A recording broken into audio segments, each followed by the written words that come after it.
Donc on est là avec Monsieur Kamal Habib, dont j'espère de prononcer correctement le nom. Correctement, mieux que moi-même. Et qui est, on peut dire, la personnification de l'idéation de ces activités de la société civile à marge de la COP22. Et donc on va commencer par lui demander comment elle est en train de se dérouler cette COP22 et donc quels sont les acquis qui sont en train d'émerger. Je commencerai par la deuxième question. Sincèrement, je ne les vois pas encore en termes de décision institutionnelle. Mais ce que je vois pour le moment, au niveau de l'Afrique, au niveau du Maroc, c'est une forte avancée en matière de prise de conscience de la crise climatique. Ce que je vois aussi, c'est une forte prise de conscience du lien qui existe entre la crise climatique et la question de la justice sociale. Et ce que je vois aussi, c'est le rapport qui existe entre ces deux questions et la question politique de gouvernance. Et ça, c'est une avancée et un acquis important.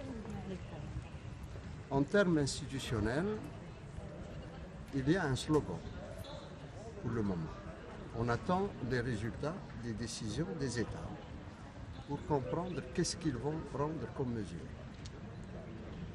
On voulait, au niveau du Maroc, de manière à la fois au niveau de la société civile et de l'État aussi, mettre l'accent sur la justice climatique.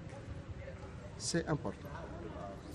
Mettre l'accent sur l'Afrique, qui est un continent qui souffre de cette crise climatique sans être responsable de la crise. Et ça, c'est important. Le troisième, c'est que nous sommes tous d'accord pour donner la parole forte, large, à la société civile et aux mouvements sociaux. Et c'est pour ça que nous sommes là.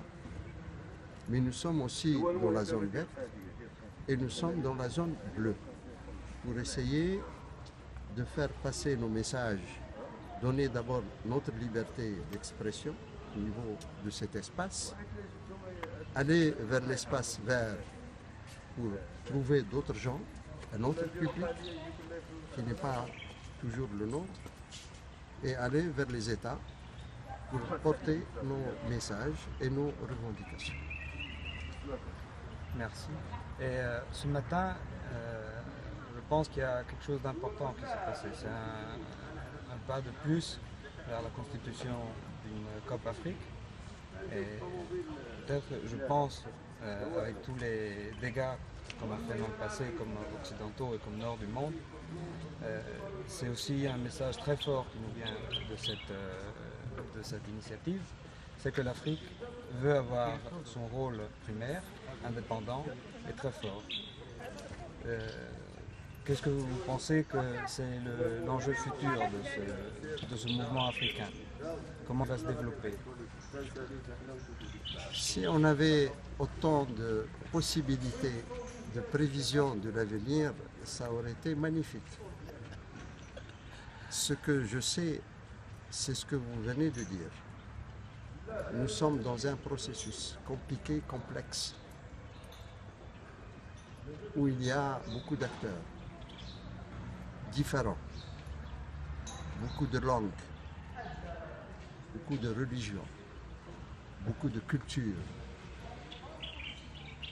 et qui est sous le joug encore de l'impérialisme et des multinationales, qui n'est pas sorti du néocolonialisme, qui a de sérieux problèmes de gouvernance, de corruption, qui a des problèmes ethniques et de conflits ethniques, mais aussi de terrorisme, qui n'a pas accès à ses richesses. Ne me demandez pas de dire que demain, l'avenir est radieux tout de suite après.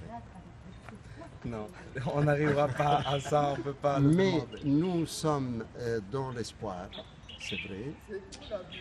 Dans ce processus, je pense que nous avons marqué une étape nouvelle dans ce processus de construction d'un mouvement africain uni. Nous avions le Forum social africain qui était dans une certaine dynamique, celle du Forum social mondial, qui est un peu en crise lui-même. Il s'agissait aujourd'hui, dans ce nouveau processus, d'intégrer de nouveaux acteurs qui sont restés en marge de cette dynamique de ce qu'on appelle les mouvements sociaux en lutte. Comment les intégrer dans ce processus de lutte? Mais est-ce que nous aurons la capacité de pouvoir comprendre, de les écouter et réellement de les intégrer sans qu'on tombe dans l'approche technocratique, en élevant le débat au niveau de la justice. Justice climatique, justice sociale et démocratie politique. C'est tout le défi. À mon avis, aujourd'hui, ce qui a davantage marqué les débats, et la conclusion était claire, c'est que le centre de la crise, c'est la question de la gouvernance au niveau de l'Afrique. C'est une avancée importante. Deuxième, c'est que nous devons reprendre possession de nos richesses. Troisième, c'est que nous devons valoriser les cultures des peuples autochtones qui ont plus de capacité à sauvegarder le climat et à sauvegarder leur patrimoine naturel. Quatrième message, qui a été un appel tout aussi fort, c'est d'arriver réellement à créer une sorte de symbiose de ce mouvement social pour qu'on passe des déclarations vers l'action. Et selon vous, est-ce que la Méditerranée peut jouer un rôle en retournant à être un pont entre le continent africain et celui européen? Vous savez, vous êtes impliqué pleinement depuis déjà de longues années en tant qu'Archi dans la bataille sur la Méditerranée, que la coalition marocaine pour la justice climatique a mis au centre de ses préoccupations la Méditerranée. On ne peut pas aujourd'hui ignorer ce qui se passe en Méditerranée. Et on ne peut pas ignorer la solidarité entre le Nord et le Sud au sein des mouvements sociaux.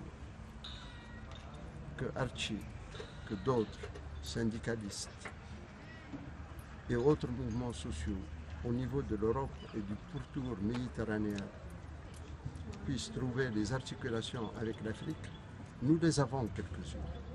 Il s'agit de les renforcer et de les élargir. C'est ce à quoi nous travaillons. J'espère que demain, avec l'étape méditerranéenne, nous allons pouvoir établir ce lien dont vous parlez entre la Méditerranée et l'Afrique. Vous avez été, en tant qu'ancien colon en Afrique, en tant qu'État, mais nous sommes tous solidaires en tant que mouvements sociaux pour dire non à cette situation, tant au nord qu'au sud. J'ai beaucoup d'espoir parce que ce n'est pas d'aujourd'hui que date notre collaboration, notre solidarité avec les mouvements sociaux en Europe pour que nous puissions trouver ces articulations, défendre l'Afrique, mais aussi défendre la Méditerranée dans sa multiplicité culturelle, sa diversité et son histoire commune. Je vous remercie infiniment et je pense que ça peut être qu'un début tout ça, n'est-ce pas? C'est plus qu'un début à mon avis. C'est quand même, nous sommes dans un parcours qui dépasse quelques décennies. Je pense que nous traversons une crise actuelle dû à la montée en puissance des populistes de toute nature. Ce n'est pas uniquement l'islamisme politique, mais les élections aux États-Unis, les tentatives ou tout ce qui se passe en crise politique en Amérique latine, ce que vous vivez en Europe, sur la montée justement des populismes de la droite, je pense que c'est une situation qui nous met devant de nouvelles difficultés, de nouveaux défis. Et comment arriver aujourd'hui à capitaliser sur des décennies de travail commun, de part et d'autre de la Méditerranée, pour que nous puissions faire face à ces nouveaux défis. Là encore, votre présence ici est un témoignage supplémentaire que nous sommes en mesure de renforcer cette dynamique et cette solidarité, comme nous avons été nous-mêmes en tant qu'Africains et en tant qu'Afrique du Nord particulièrement, dans toutes les activités qu'organise Archi au niveau de la Méditerranée et des enjeux méditerranéens. Merci beaucoup alors. Et je pense avoir du travail. On a du travail à faire. On a beaucoup de travail à faire. On a de nouvelles étapes. Donnons-nous rendez-vous encore une fois dans une des côtes italiennes qui reçoivent des immigrés. La tragédie de ces migrants, où l'Italie particulièrement a eu le courage et l'humanité de pouvoir prendre des décisions courageuses pour sauver des centaines, voire des milliers de vies de ces migrants qui fuient la misère, qui fuient l'injustice, qui fuient aussi les changements climatiques. Merci d'être là. Merci à vous.